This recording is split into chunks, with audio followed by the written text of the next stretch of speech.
நடக்கவே இல்லைன்னு நீ சொல்லுவேன்னு நான் எதிர்பார்த்தேன். ஆனா என்ன நடந்தது நீ சொல்ல ஆரம்பிச்ச பாத்தியா? அதை என்னால தாங்கவே முடியல ரேணுகா, தாங்கவே முடியல. ப்ளீஸ் தயவு செஞ்சு என்ன கொஞ்சம் பேச விடுங்க. நீங்க நினைக்கிற மாதிரி என் விருப்பத்தோடலாம் இது நடக்கல. எனக்கே தெரியாம தான் இது நடந்துச்சு. அப்ப நான் சுய நினைவிலேயே இல்ல. இதுக்கு யாரு காரணம் தெரியுமா?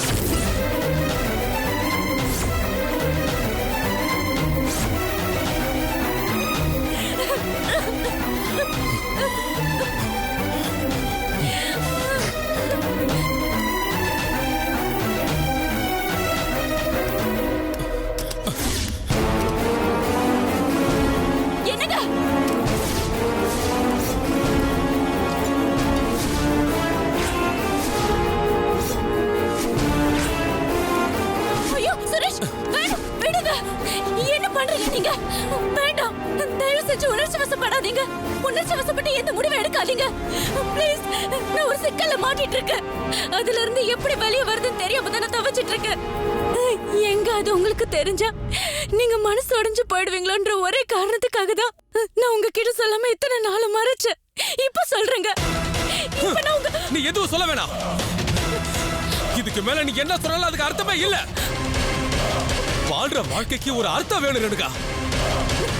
நீ பேசுற பேச்சுல உண்மை இல்ல, நினைக்கிற நினைப்புல நேர்மை இல்ல.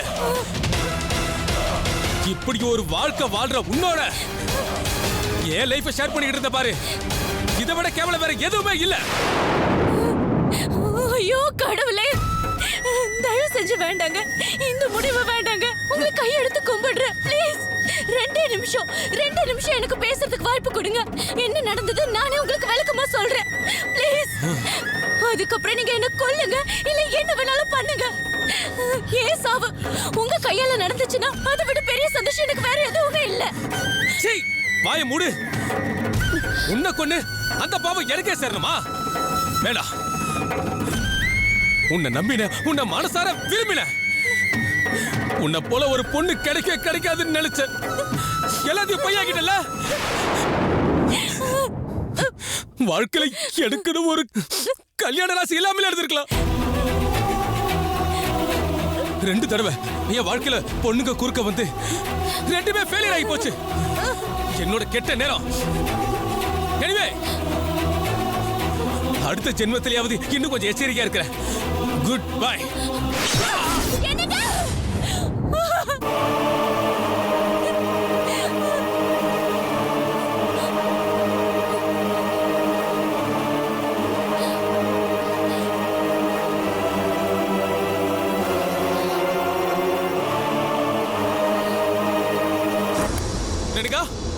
ரேணுகா, என்னாச்சு? ஒண்ணு இல்லங்க. ஏதோ கத்துன மாதிரி இருந்துச்சு. என்னது? அது ஒண்ணு இல்ல. பெட்ஷீட் சரி பண்ணிட்டு இருந்தேன். மேல இருந்து பல்லி விழுந்துருச்சு. அதான் பயத்துல கத்திட்டேன். சரிமா, பாத்து.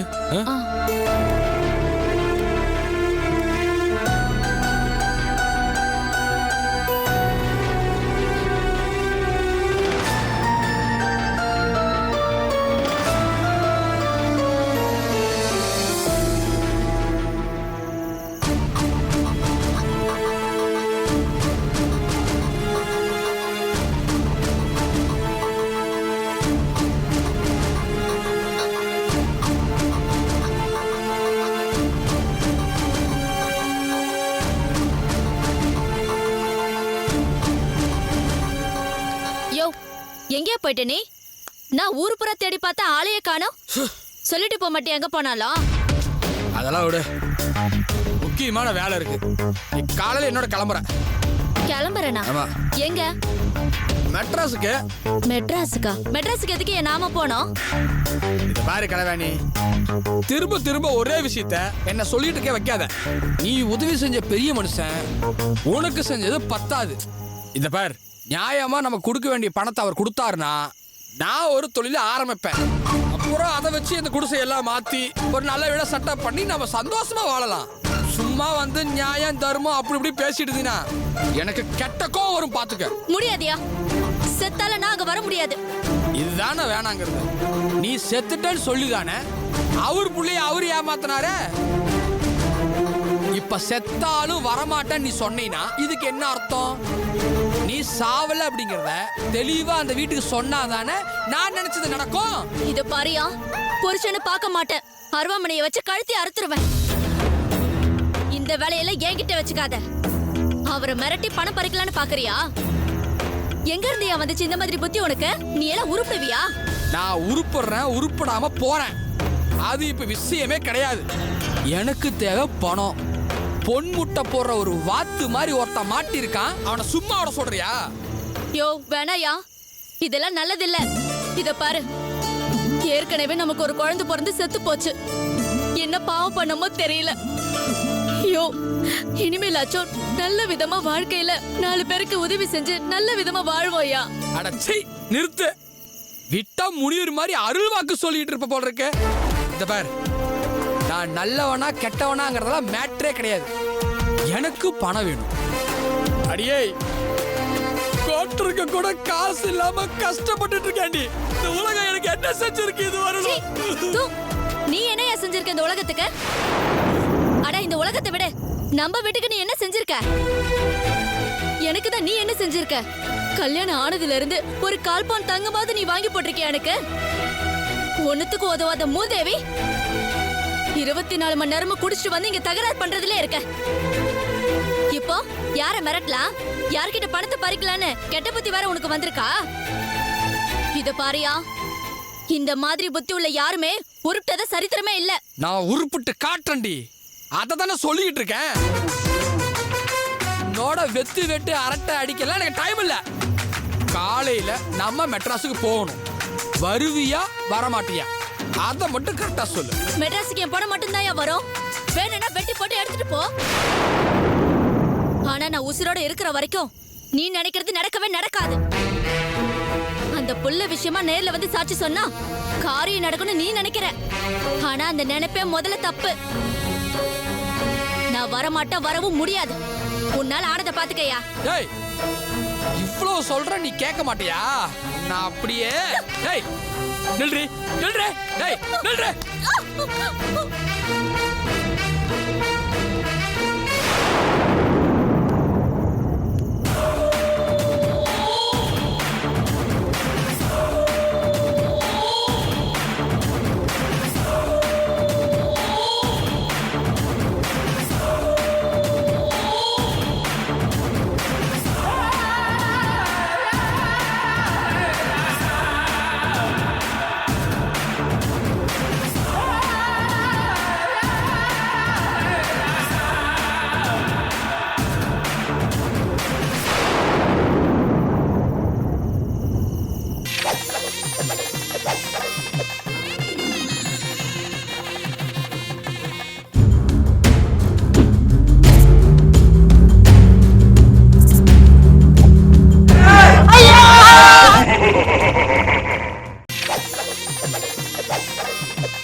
ஹலோ.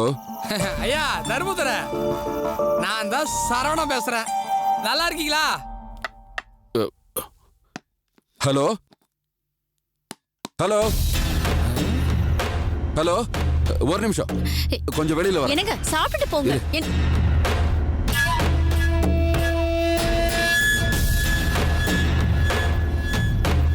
டேய், உன்னை யாரா எனக்கு ஃபோன் பண்ண சொன்னது? என்னை யாரையா சொல்லணும்? நானே தான் பண்ணனேன். எதுக்கு பண்ணன்னு மட்டும்தான் நீங்க கேட்கணும். இத பார் சரவணா, நீ நடந்துக்கிறது ரொம்ப தப்பா இருக்கு. இந்த மாதிரி நேரம் கட்ட நேரத்துல ஃபோன் பண்றது, மிரட்டுற குரல்ல பேசுறது, இதெல்லாம் சரியில்லை, சொல்லிட்டேன். வேற வழி இல்லையே எனக்கு. என்ன பண்ண சொல்றீங்க? நான் நல்ல விதமா தான் உங்களை பார்த்து பணத்தை கேட்டேன். நீங்க கொடுத்துருந்தீங்கன்னா எல்லாம் சுமூகமா முடிஞ்சிருக்கும். ஆனா கொடுக்கலையே. அதுதான் என்னடா பண்ணலான்னு யோசிச்சேன். அப்பதான் ஒரு ஐடியா கிடைச்சது. முள்ளால தான் எடுக்கணும் பாருங்க. அதுதான் நாளைக்கு காலையில 11 மணிக்கு நான் மெட்ராஸ்க்கு வந்து சேருவேன். ஐயா, நான் மட்டும் இல்லைங்கய்யா, வர்றப்போ என் பொண்டாட்டியும் கூட்டிட்டு தான் வரப்போறேன். நாங்க 2 பேரும் நேரா உங்க வீட்டுக்கு வந்துருவோம். வந்துட்டு உங்க ஒய்ஃப், உங்க புள்ள, அந்த இன்னொரு மருமக பொண்ணு எல்லாரையும் பார்க்க போறேன். பார்த்துட்டு அம்மா தாயே எல்லாரும் நல்லா இருக்கீங்களான்னு கேட்டுட்டு உங்களுக்கு ஒரு கதை சொல்லணும்னு ஆரம்பிச்சுட்டு இந்த ஏலகிரியில் நடந்த மொத்த மேட்டரையும் ஆரம்பிக்க போறேன். எப்படி வசதி? ஏய் வேணாண்டா.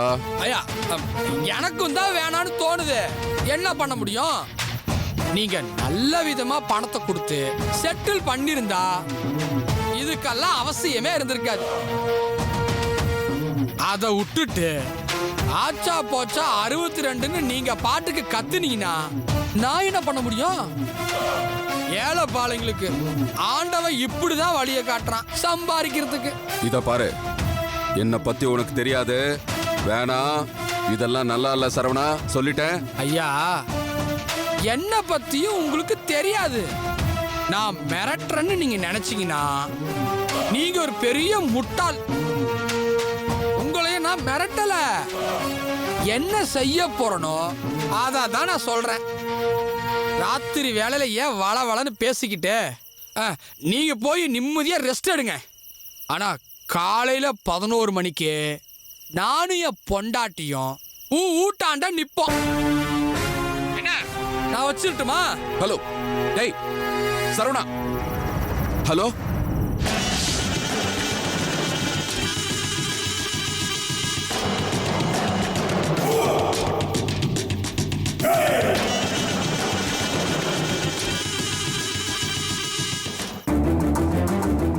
யாருங்க போன்ல? அதெல்லாம் யாரும் இல்ல. சட்னி போடு. நீ சாப்பிட்டியா? இல்ல, நீங்க சாப்பிடுங்க. உட்காந்து சாப்பிடு.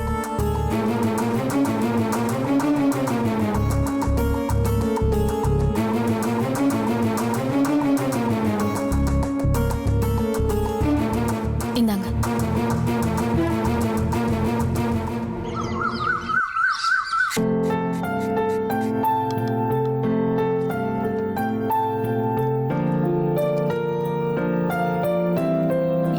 என்னம்மா இது?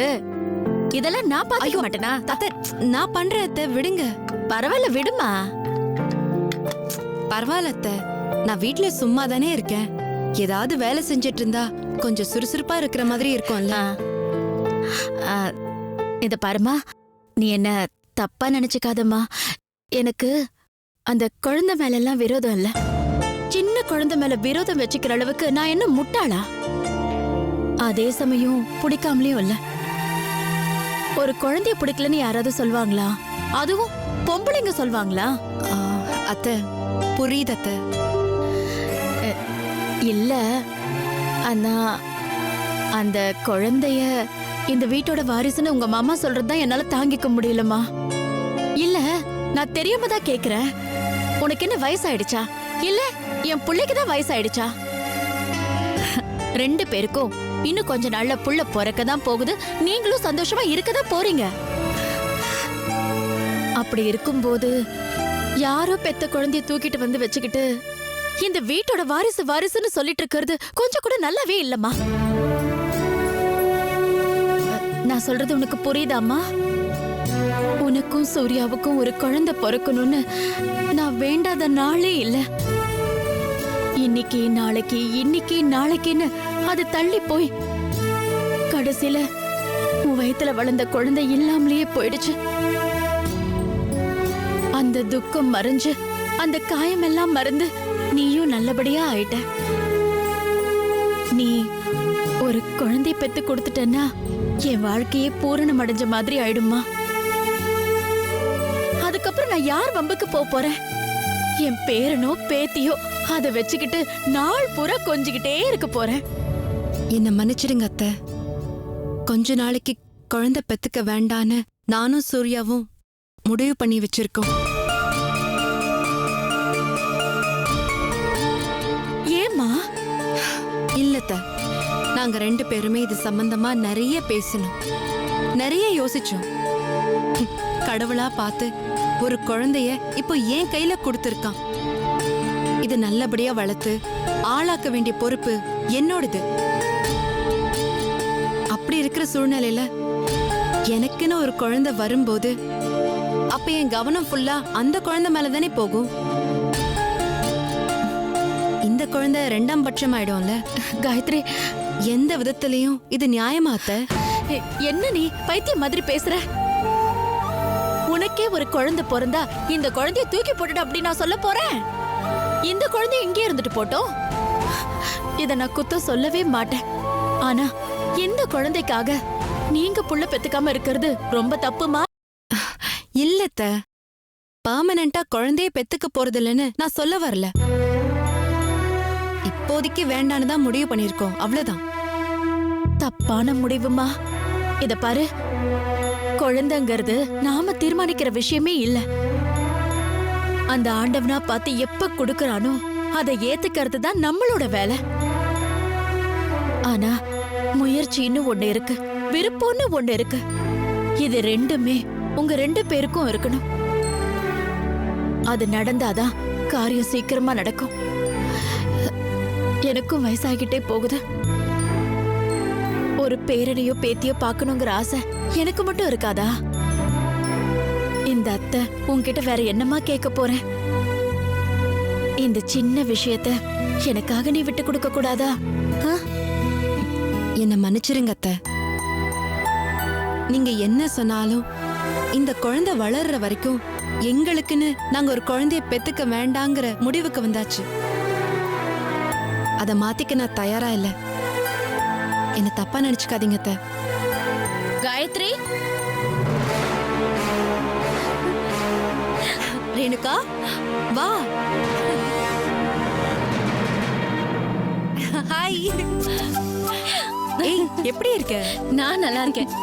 நீ ஃபோன் பண்ணதுல இருந்து உன்னை பார்க்கணும்னு நினைச்சிட்டே இருந்தேன். ஏதாவது ஒரு வேலையில தள்ளி போயிட்டே இருந்தது. இன்னைக்கு உன்னையும் உன் குழந்தையும் பார்த்தே ஆகணும்னு முடிவோடு வந்துட்டேன். சரி சரி, வா வந்து உட்கார். வணக்கம்மா, நல்லா இருக்கீங்களா?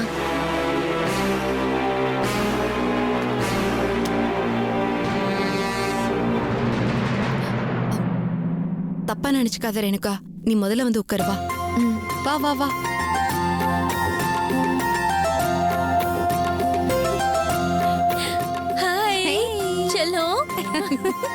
ஐயோ, சூப்பரா இருக்காண்டி. ரொம்ப அழகா இருக்கான்.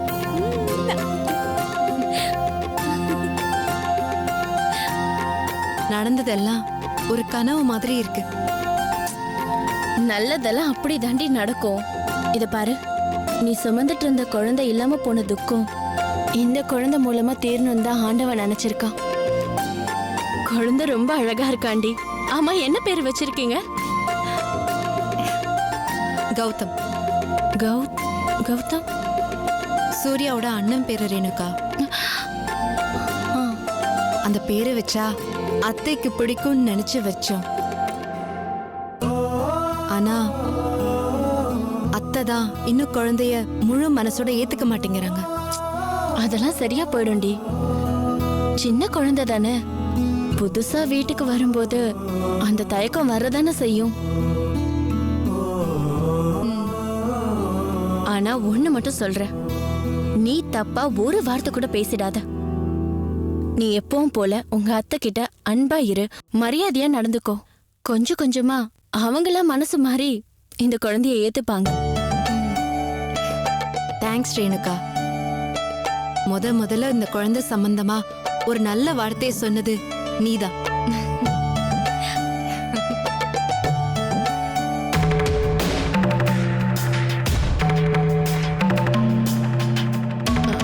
சரி, உங்க அண்ணி எங்க? அண்ணியா? அண்ணி ஊருக்கு போயிருக்காங்கடி. பக்கத்து வீட்டுக்காரங்க நவகிரக ஸ்தலத்துக்கு போறதா கிளம்புனாங்க. அண்ணியும் நானும் கூடவே வரேன்னு சொல்லி அவங்களோடவே கிளம்பி போயிருக்காங்க. இதெல்லாம் சரியான நீயே சொல்லு. இருந்து எத்தனையோ வருஷம் கழிச்சு அவங்க வீட்டுக்காரர் இப்பதான் ஊர்ல இருந்து வந்திருக்காரு. அவர் அங்க தனியா விட்டுட்டு இவங்க இங்க வந்து இருக்கிறதே முதல் தப்பு.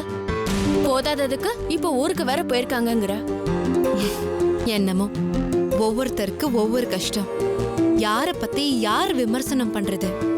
அவங்களுக்கும் அவங்க வீட்டுக்காரருக்கும் என்ன பிரச்சனைன்னு எனக்கு சரியா தெரியல ரேணுகா. அவர் சரியில்லைன்னு அண்ணி நினைக்கிறத என்னால ஏத்துக்கவும் முடியல.